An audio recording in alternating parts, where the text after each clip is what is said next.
Dans la salle, je me souviens, j'ai dit, mes amis, si nous mettons ça là-bas, nous allons recevoir les pierres.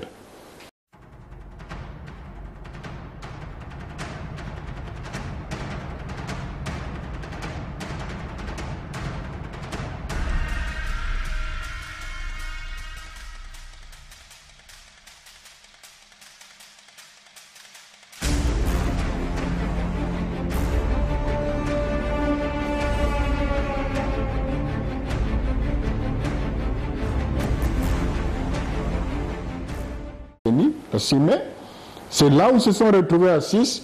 Ils ont considéré le fait que comme les 6 ont manifesté la volonté de désigner Mamalonga, c'est ça qu'ils ont transformé en vote avec un PV signé par je ne sais qui. Le président n'a pas signé? Le président n'a pas signé, le vice-président n'a pas signé.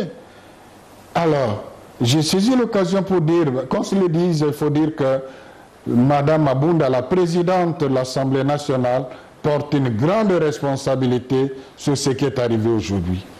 Parce qu'elle était informée. C'est une dame très brillante, très intelligente. Elle a eu toutes les preuves pour comprendre qu'il ne s'agissait pas d'un vote. Elle savait que ce PV n'était pas signé ni par le président, ni par le vice-président. Et le fait qu'il a fait ce forcing la nuit, il a demandé qu'on coupe le signal. On n'a pas mis ça à l'ordre du jour pour que les gens ne soient pas prévenus. Ça signifie qu'il savait que le peuple allait voir ça comme étant un complot contre lui. Mais il a laissé faire. Non, il ne faut pas porter à la Senco cette responsabilité. C'est une messe noire. Alors, la toute dernière question, M. l'abbé, nous avons suivi après la marche qui a eu ce jeudi, M. Soni Kafuta, qui dit que c'est l'Église catholique qui a envoyé les manifestants casser son église et que vous portez la responsabilité, qu'à un moment venu, il pourra aussi répondre. Il n'est pas une femme, c'est un homme. Qui dites-vous de ça? Eh bien, écoutez, ça n'a vraiment pas de sens d'attribuer à la Senco le dérapage d'une marche organisée par un parti politique. Bien au contraire, la Senco, qui a prouvé qu'elle vit dans la population, savait d'avance que ce choix-là allait amener le désordre. Est-ce le fait d'avoir prévenu qui ferait de la Senco et de laisser ses responsables? Dans la salle, je me souviens, j'ai dit, mes amis, si nous mettons ça là-bas, nous allons recevoir les pierres. C'est simplement parce que nous vivons dans la population. Comment on peut prétendre être pasteur au milieu de son peuple, ne pas savoir ce que son peuple veut et ce que le peuple ne veut pas? Comment je crois que c'est chacun qui doit assumer ses responsabilités. Quand on s'engage, au lieu de défendre la volonté du peuple, on veut défendre la volonté de quelques individus. Quand le peuple vous manifeste ça, il ne faut pas trouver des raisons ailleurs. La Senco a toujours condamné la violence, même dans le dernier message des évêques. La Senco condamne cette violence, la violence aussi cette fois-ci, et déplore le fait que l'église de pasteur Soni Katif soit vandalisée. Et c'est aussi l'occasion de condamner ceux qui ont tiré à balles réelles. Pourquoi? Qui a donné l'ordre? Pourquoi est-ce qu'en lieu place de balles à caoutchouc qui auraient les mêmes effets, qu'on a armé des gens? Pour quelle intention? Je crois qu'il y a quelque chose aussi pour lequel on doit voir clair. Merci, M. l'abbé. Vous avez autre chose à ajouter? Ben, je crois que nous devons tous être responsables. J'invite les uns les autres de revenir en eux-mêmes. Et chacun sait ce qu'il doit faire. Je crois que ce qui pose le plus problème aujourd'hui, c'est le nom de M. Malonda.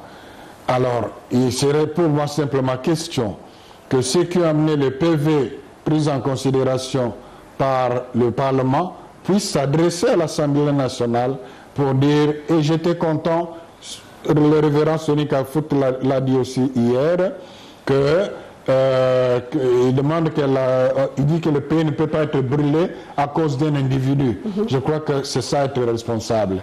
Et pour y parvenir, parce que ce sont eux qui ont quitté la table de négociation. Qui reviennent. La Senco et l'ECC avaient dit communiqué clairement qu'on n'a pas eu de consensus. Nous espérons que prochainement, on aura des consensus.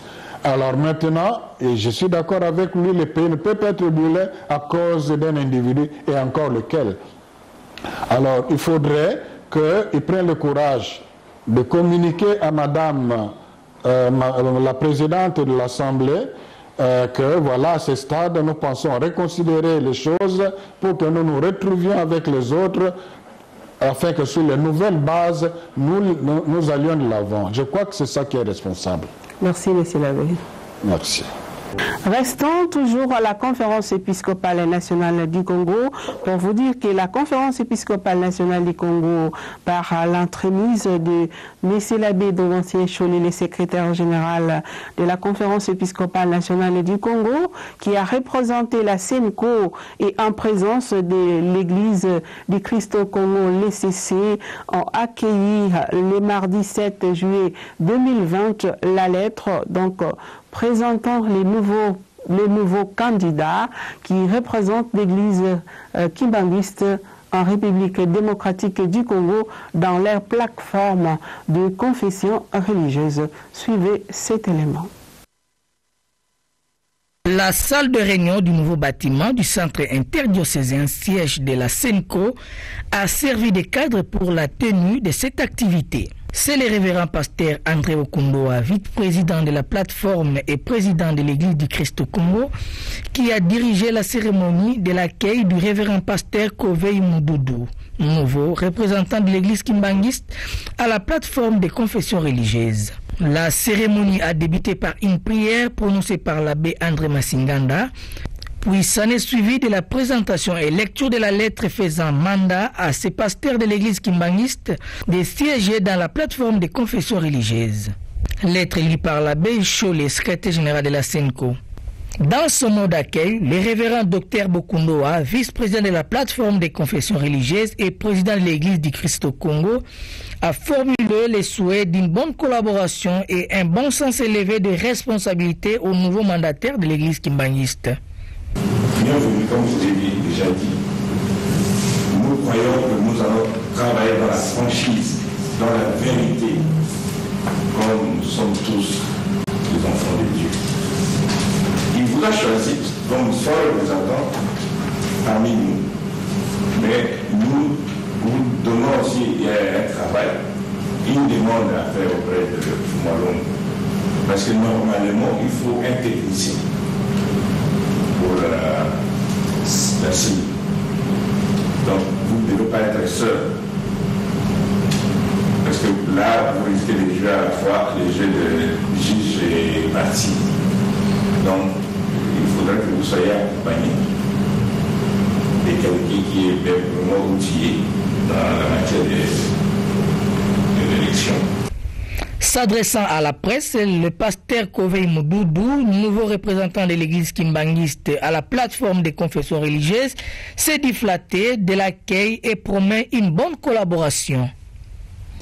Merci beaucoup. Je remercie infiniment Papa Simon Kimankiangan, le chef spirituel représentant de l'église kimbanguiste. Il m'a mandaté, il m'a désigné de venir représenter l'église ici, au niveau de la plateforme des confessions religieuses. Toutes les impressions sont très bonnes. Et nous avons été bien accueillis par les autorités des confessions religieuses qui sont en place. On va mettre la main dans la main. On va travailler ensemble. Vous avez suivi la mise au point de l'église kimbanguiste à partir du siège international en Kamba Nouvelle de Jérusalem. L'abbé Cholet Donatien, pour sa part, a loué l'acte posé par les chefs spirituels de l'église kimbanguiste.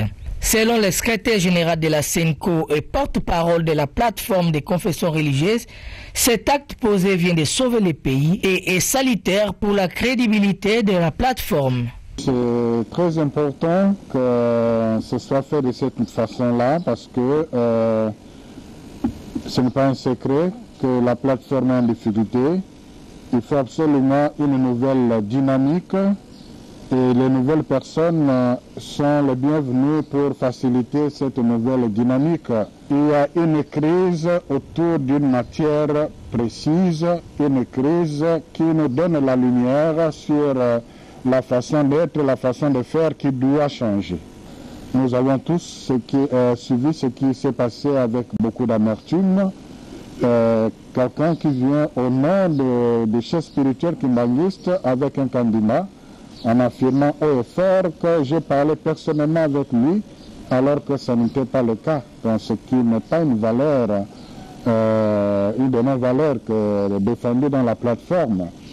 Et l'acte posé par le chef spirituel Simon Kimbangu est un acte de courage, un acte prophétique parce que non seulement il a tenu à rendre honneur à sa propre église, mais aussi il a sauvé le pays parce que ce qui pose problème aujourd'hui, c'est ce candidat qui était présenté comme candidat de l'église kimbanguiste.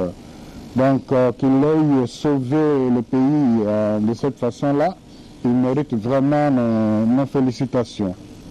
Maintenant, chacune des confessions religieuses va tirer des leçons de cette expérience, j'allais dire ces expériences par rapport en 2006, en 2011, malheureuse, pour pouvoir voir ensemble comment faire pour aller de l'avant. Et le fait qu'on reçoit une figure nouvelle, on ne sait pas ce qui va venir des autres églises. Nous attendons que le ministère de la Justice mette de l'ordre dans la confession musulmane pour voir un peu clair. Et les autres, on ne sait pas comment ils vont réagir. C'est déjà une façon de participer à cette nouvelle dynamique. Voilà pourquoi nous disons merci aux chefs spirituels. Nous voici à la fin de l'émission du séjour, chers téléspectateurs, chers auditeurs. Rappelons que nous célébrons ce dimanche, le 15e dimanche des temps ordinaires année au cours de ces magazines aujourd'hui. Seigneur, nous vous avons proposé la position de l'Église catholique face à l'actualité du moment en République démocratique du Congo. Nous vous avons présenté ou proposé les nouvelles de nos diocèses, sans oublier bien sûr les nouvelles du Vatican. Merci de votre fidélité, merci de rester toujours les nôtres chaque fois que vous suivez cette émission. Au plaisir de vous retrouver les dimanches prochains. Nous allons célébrer les 16e dimanches des temps ordinaires.